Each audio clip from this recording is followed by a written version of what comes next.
many times have you heard, don't let the horse win? You probably can't even count them. So I want you to know something important. Your horse has no idea there was a competition. Horses don't win, they don't lose, they don't challenge your authority. They respond to how experiences make them feel. And when leadership turns into a power struggle, it's not because the horse wants control, it's because something stopped making sense to them. Hey, horse fiends. Welcome to the Thinking Horse and Rider. I'm Anna, and this is Season 3, Episode 7, Leadership in Flow. This episode is inspired by Seed 7 of Reconnect, Rebuild, and Ride with Heart. It's about shifting how you see leadership and reframing your old horsemanship model of be the leader, never let them win. If you give an inch, they'll take a mile. This framing assumes horses understand competition. We know from research that they don't. In fact, according to learning theory research by Learning Theory and Equitation, horses learn through immediate consequences, pressure and release, or positive reinforcement, not abstract outcomes like victory or defeat. To break it down, horses repeat behaviors that reduce pressure, and they avoid behaviors that increase pressure. When pressure goes away, the horse isn't thinking, yay, I won. They're thinking, that worked. I'm safer now. So if horses aren't trying to win, what are we actually protecting when we say, don't let them win?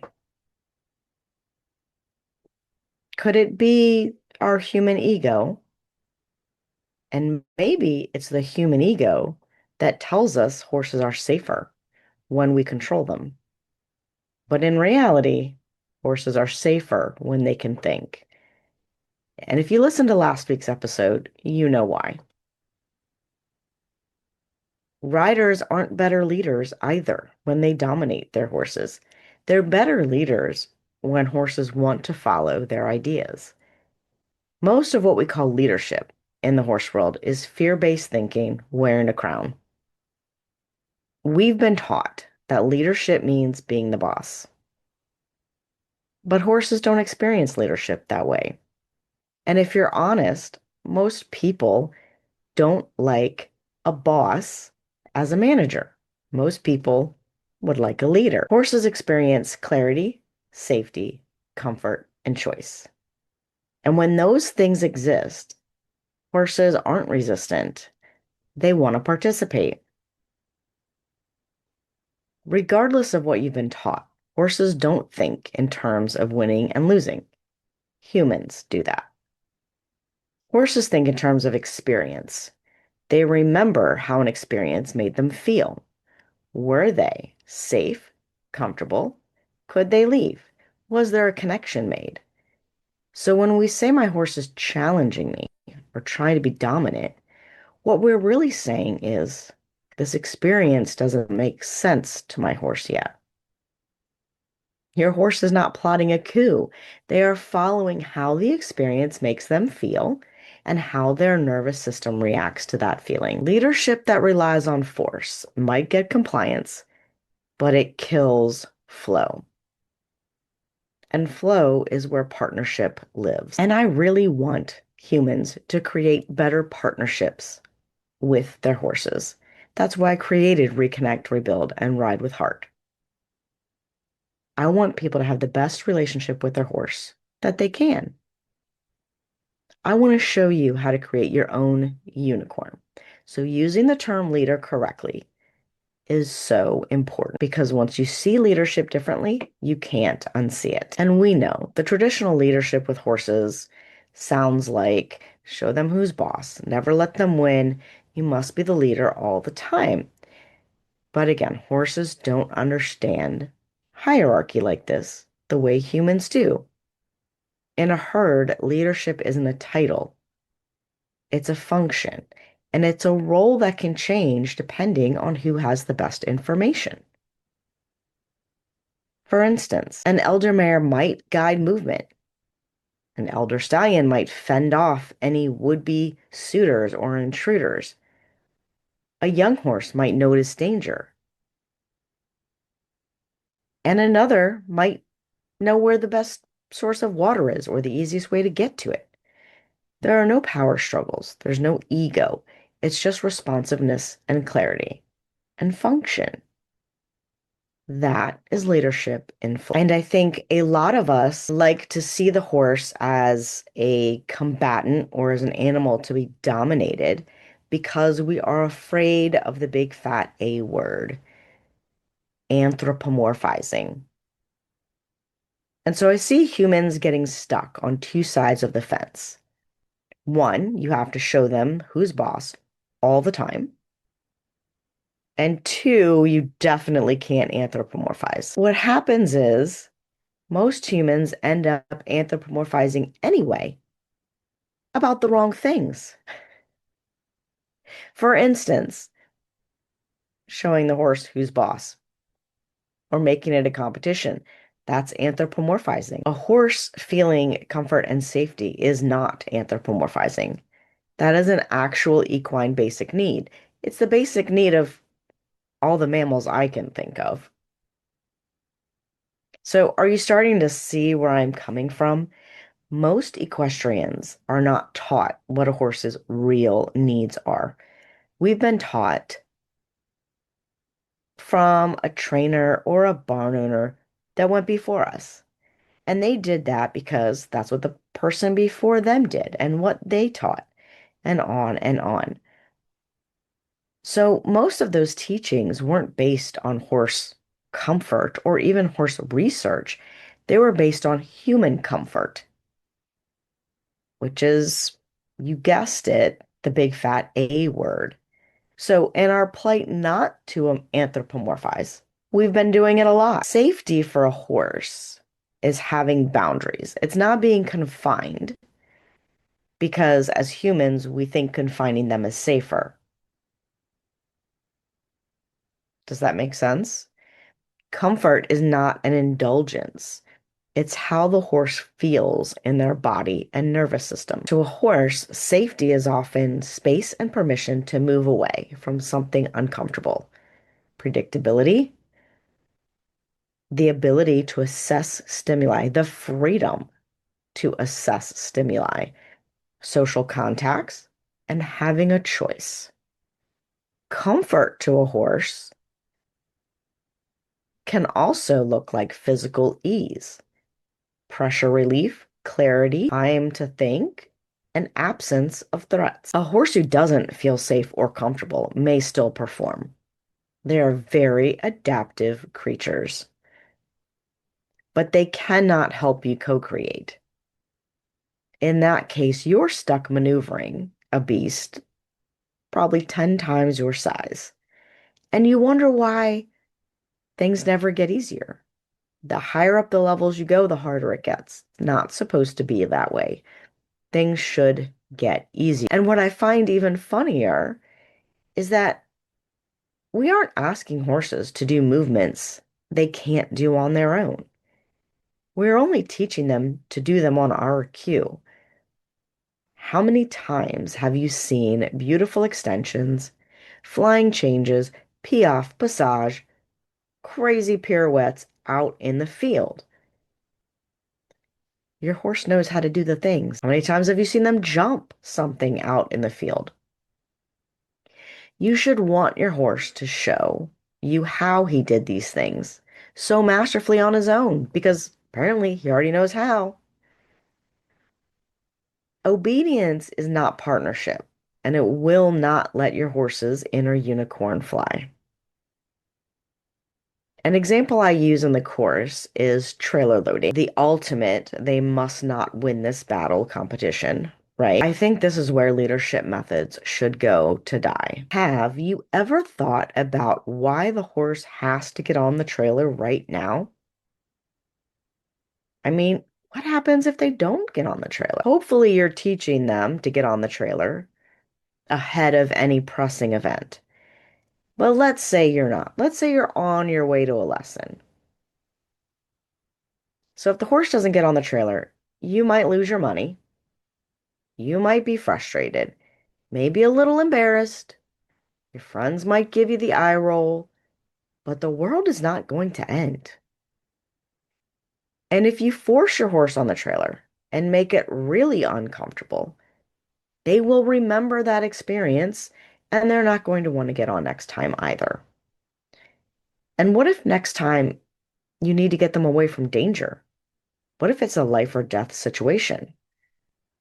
Then it's important for your horse to feel safe, comfortable, and ready to go wherever you want to take them. So let's break down the old logic. They must go on today. The horse cannot win. Well, we know that horses don't think about winning or losing. They're thinking, am I safe in this 10 rattle trap or not? So what I want to do is teach my horse ahead of time because my job is to make the situation understandable and safe for my horse. And that's how I show them good leadership.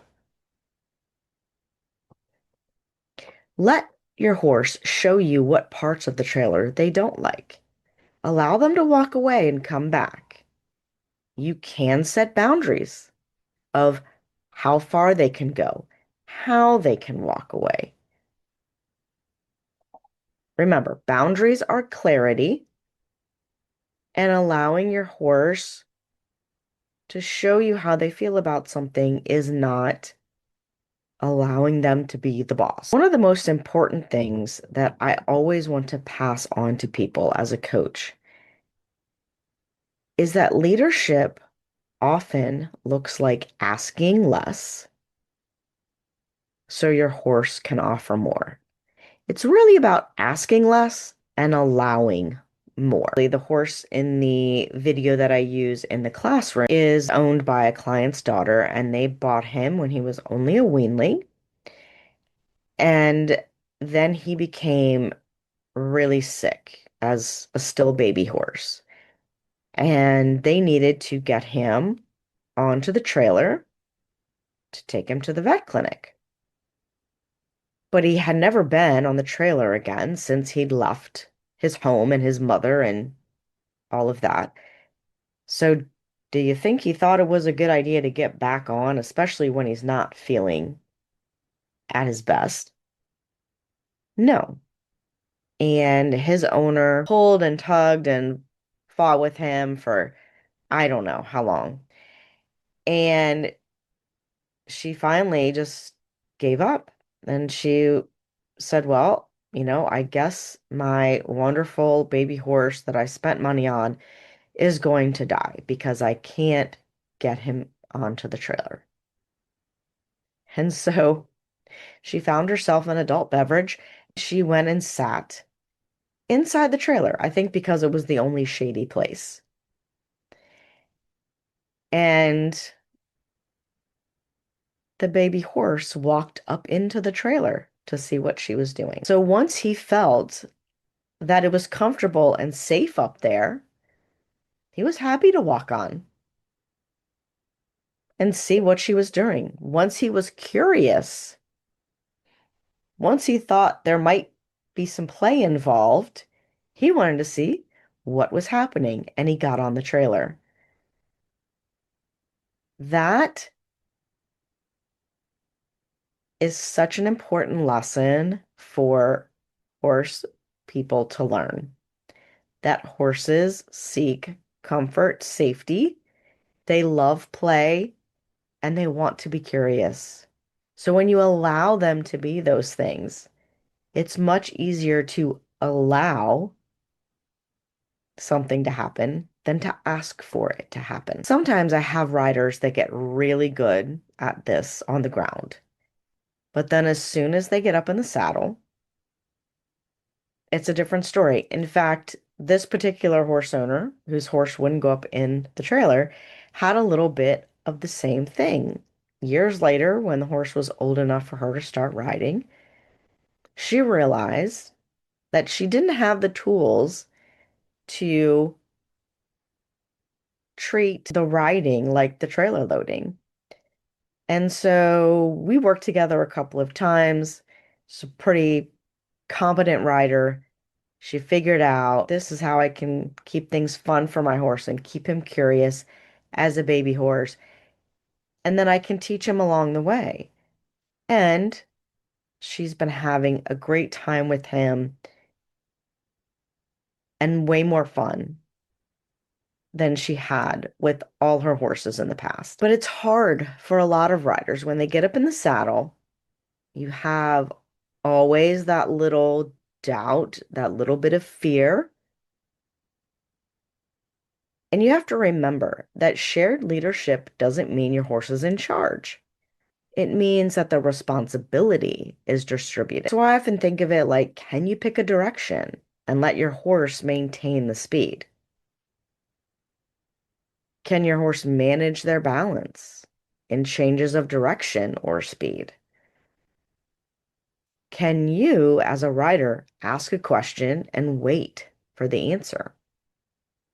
When you get an answer, can you accept the one you don't like and maybe get curious about why you're getting an answer you don't like? Your horse starts out offering all of the information because that's their nature. But when you override every opinion, horses stop offering. Just like people, they get burnt out. And now you've got all the responsibility. And then we say they're dull or lazy. They're not. They've just learned that their thoughts don't matter. So instead of having a light, responsive, connected horse, you've got a sack of potatoes on legs. Or goes the other way and they get strong and rushing, and it's like a freight train on ice. It is possible to come back from Mr. Potato Head or the Polar Express, but you've got to be aware. And that's something we learn in seed one of Reconnect, Rebuild, and Ride with Heart. When you're aware and you can ask less and let your horse offer more, that's when you're going to find the flow. And we're all in this to find the flow state, right? To have a great partnership, to be one. Because flow is amazing. It feels like the rhythm organizing itself, feels like relaxation, but with power. Aids, you only have to imagine what you want your horse to do. And the world falls away, yet you're still aware of everything. And I always feel like there's a sense of peace. This is not your horse taking over. This is your horse participating and helping and being in partnership with you. A friend of mine referenced flow being like Avatar. And I've never seen the movie, so I have no idea. But if that makes sense to you, go with it, because I trust her judgment. Your role in this state, when you're in flow and you and your horse are working together, you want to be noticing, you want to be refining, you want to be guiding and softening your own body and encouraging your horse to soften with you. Because leadership and flow isn't louder, it's cleaner and quieter. And if this feels unfamiliar or out of reach to you, that's completely normal because flow is a practice, it's not a personality trait. And most riders were never taught how to listen to the horse without losing their direction, right? We're taught to follow the direction someone has told us to go, follow the things the trainer is telling us, do X, Y, Z, and not how to tune in to what our horse is saying and respond to those feelings. And that's why this module and this whole course exist. Because inside Reconnect, Rebuild, and Ride with Heart, the C goes much deeper with practical frameworks, in-saddle applications, nervous system awareness for both horse and rider. And this is not to make you a softer, or a less able rider. It's to make you a better rider, a clearer rider. Remember, horses don't need a boss. They need someone who is steady, aware, and willing to share the load. When leadership feels like flow, horses step forward. They take ownership. They have responsibilities. They're proud of that. Not because they have to be, but because it makes sense to them. And that's the kind of partnership worth building. And that brings me to your experiment for this week. It's to simply watch your horse. If they live in a group, or if they get turned out in a group setting, right? Notice them at a time when they're just grazing, doing horse things. And see if you can notice when leadership shifts in the group. Don't try this during feeding time or any other time where the horses might feel in competition for resources, because that's a human created problem and probably one that's just as confusing for the horses when they're doing it because it's not natural to them. If your horse doesn't live in a herd, you're going to have to be the guinea pig. So take your horse to the edge of something that makes them uncomfortable. Whether it's a spooky place, take them away from a buddy, take them to the trailer, whatever. Can you feel the moment that they want to lead you away from that thing? Can you listen and play with it? Go away from the thing, follow their leadership, and then come back to the thing. And then follow again. And every time you come back to the thing, be more curious. See if your horse will get closer. And if they say no, listen and go away. Don't let your ego take control. And just play with it. See what happens. I would love to know what comes up for you in this exercise. And I would also like to ask you a huge favor to rate and review the show. So you can easily do two things at once and tell me what comes up for you in your review of the show. That'll help other people find it, and it'll let me know that you're listening and that you're staying curious. Happy writing!